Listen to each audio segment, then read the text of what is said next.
I teach New 495, which is an elective interdisciplinary placement-based seminar course for senior undergraduate students. The course is directed at students who are interested in working in the non-profit field, social services, social agencies, sometimes social enterprises. And the objective of the course is to allow students to undertake meaningful work within the community partner organizations whose mission is to support vulnerable and marginalized populations. The students work for 6 to 8 hours per week in their placements, sometimes on site, in fact, mostly on site, but sometimes remotely if they're doing online work. And they do various kinds of work for the organization, sometimes social media work, research, tutoring, program development or evaluation.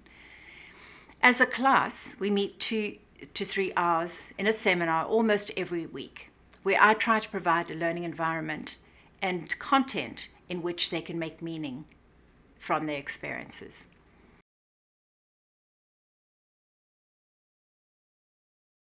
In New 495, we talk about critical reflection, not just reflection, but we emphasize that critical aspect. So what do I mean by that? There are 4 things that I see as characterizing critical reflection.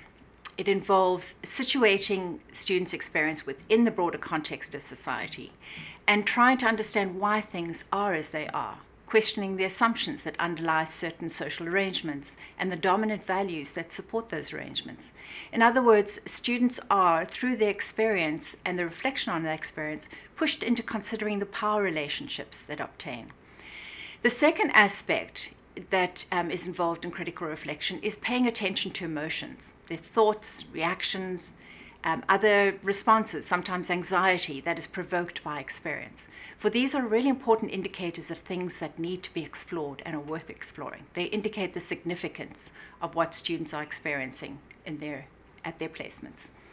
A third element is reflexivity. It's got different names in different contexts, but basically what that is referring to is the questioning of one's own role in the social context and how that position and that role might shape what one can see and understand and what one can't see, perhaps. So in other words, this might lead to the identifying of one's privilege, which is a really key element of the learning that students discuss and walk themselves through in the course of this year. How is my privilege affecting what I see, and what are other ways of addressing that? Finally, there's an expectation that surfacing and challenging norms and assumptions through critical reflection can lead to shifts in students' perspectives and change both within themselves and change that they can start pushing for within the broader social context. So these 2 things are related: social transformation and self-transformation. And this is all what is contained in that idea of critical reflection, which informs the kind of work we do in this seminar.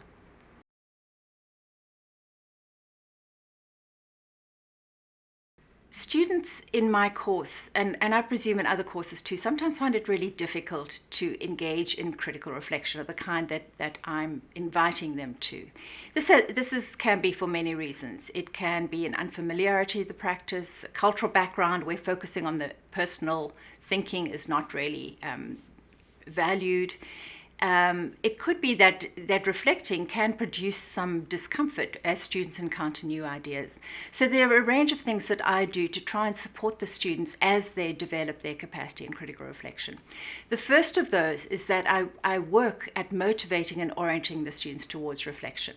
So I talk about the importance of reflection, the value of reflection, for example, in professional life, in improving critical thinking skills, which it has been demonstrated to do. I talk about reflection as a practice, an ongoing practice that involves getting better at it. And as you get better at it, you have more and more facility and capacity to reflect critically. I also encourage students' creative thinking and invite open-ended responses rather than critical analysis. So it's not about getting things wrong or right, but rather about exercising minds. Finally, I talk about learning to observe and to really pay close attention to everything around one for the students in their placement situations. How to pay attention to space or time, listening to the language that's used in the placement site. What does that tell you about what the work is about and the particular approach to the work? And then, of course, students are encouraged to take account of their emotional responses and to take note of those and respond to those. The second thing I do is to scaffold reflection assignments and the whole approach to reflection over the course of the year.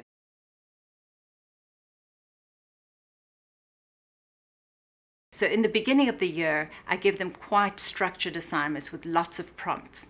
And those prompts are intended to model the kinds of questions that they should themselves be learning to ask themselves. So for instance, prompts like, why do you think things are done that way? Who is present and who is not present in that meeting? And so on.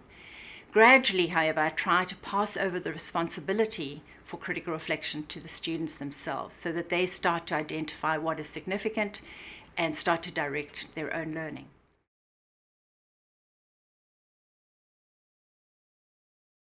One of the things all faculty talk about is how difficult it is to assess reflective writing, to assign a grade to some very unique personal form of writing that captures students' own experience.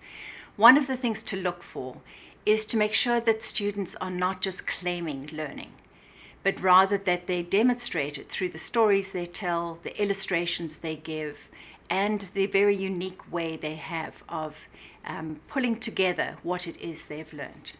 Finally, I give grades that are graduated, starting off with a grade that is in the letter form that allows a lot of space for students for different grades to be assigned finally. And as students demonstrate improvement in their critical thinking and critical reflection, their grades will go up. If they continue to stay at the level of just describing the events that they're experiencing, those levels will drop. So this is a bit of an incentive for students to really think about developing their skills.